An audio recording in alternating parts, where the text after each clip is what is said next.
Your mind, your brain does not like you to be wrong. Good morning. Welcome to the Art of Being Favi. I'm your host, Favi Marti. On today's episode, we're going to be talking about the victim's mentality, my struggle with it, and what I did to become a winner. Like that.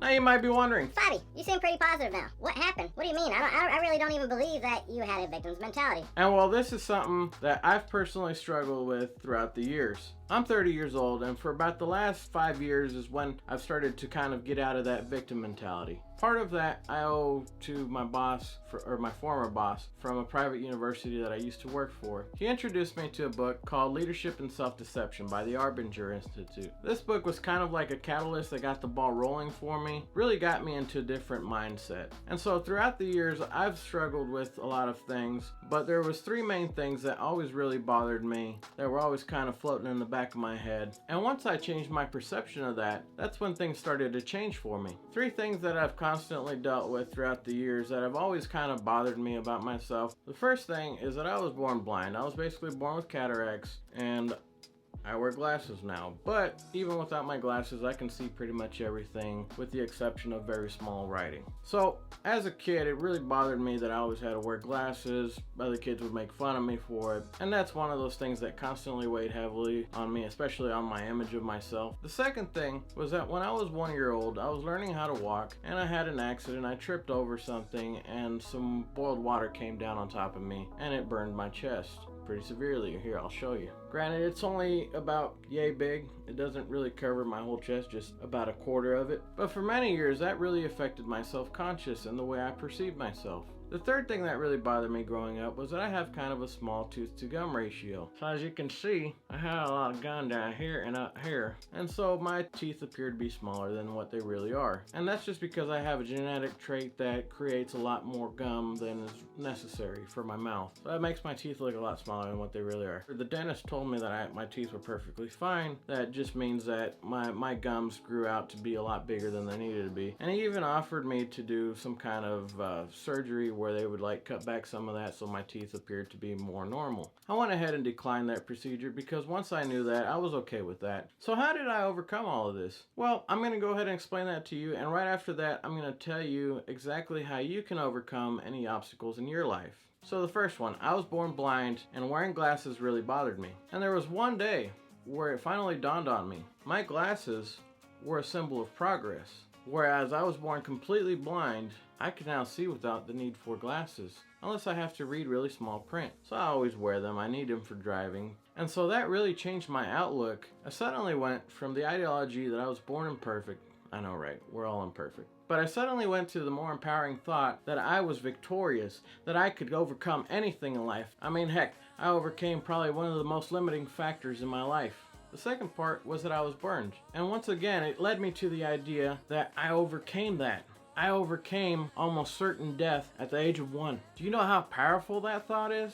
Just a quick reframe, a quick change of the way that you look at things can inspire you, can motivate you, can make you move in ways that you never imagined. And I'm kind of leading on to some of the things I'm going to be talking about how you can change your limiting beliefs.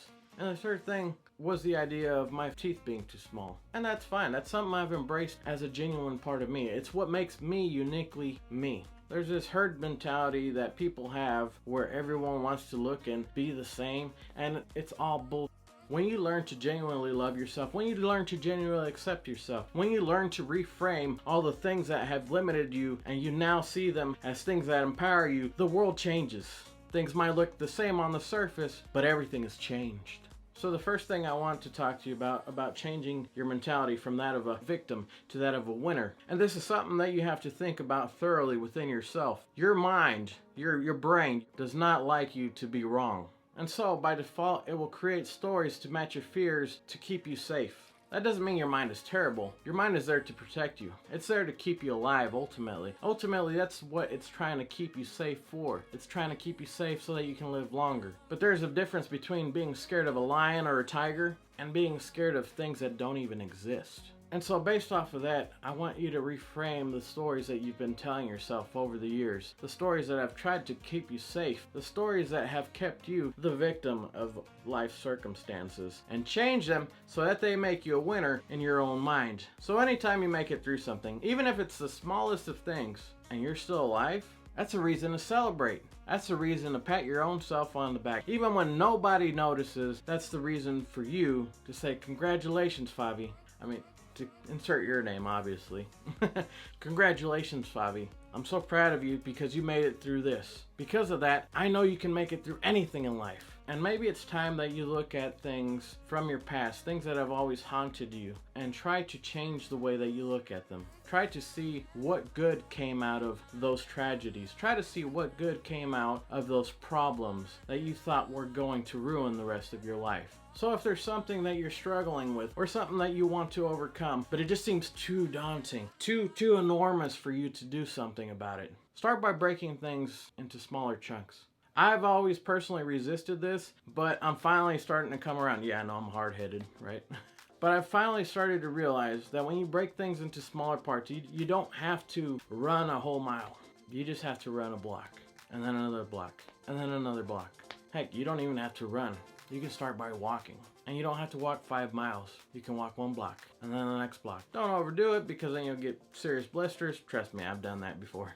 But you know what I mean. So what is one thing that you will try today to change your life? How will you reframe it so that it makes you feel like more of a winner? How will you change? Let me know down in the comments. If you found this video of any value to you, please share it with other people who might find it helpful. And if not, just go ahead and give me a like. That'll tell YouTube that this video is important so that YouTube's like, okay, I need to share this with other people. And on that note, I'll see you guys on the next episode. I wish you the best of luck and I wish you a better life. All right?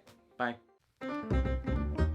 On today's episode, we're going to be talking about the victim's mentality, my struggle with it, and how I overcame it to feel more like a victor. Like a victor? To feel more like a winner. And this book was kind of like the catalyst that got the ball rolling back in. This book was kind of like the ball This book was the catalyst that got.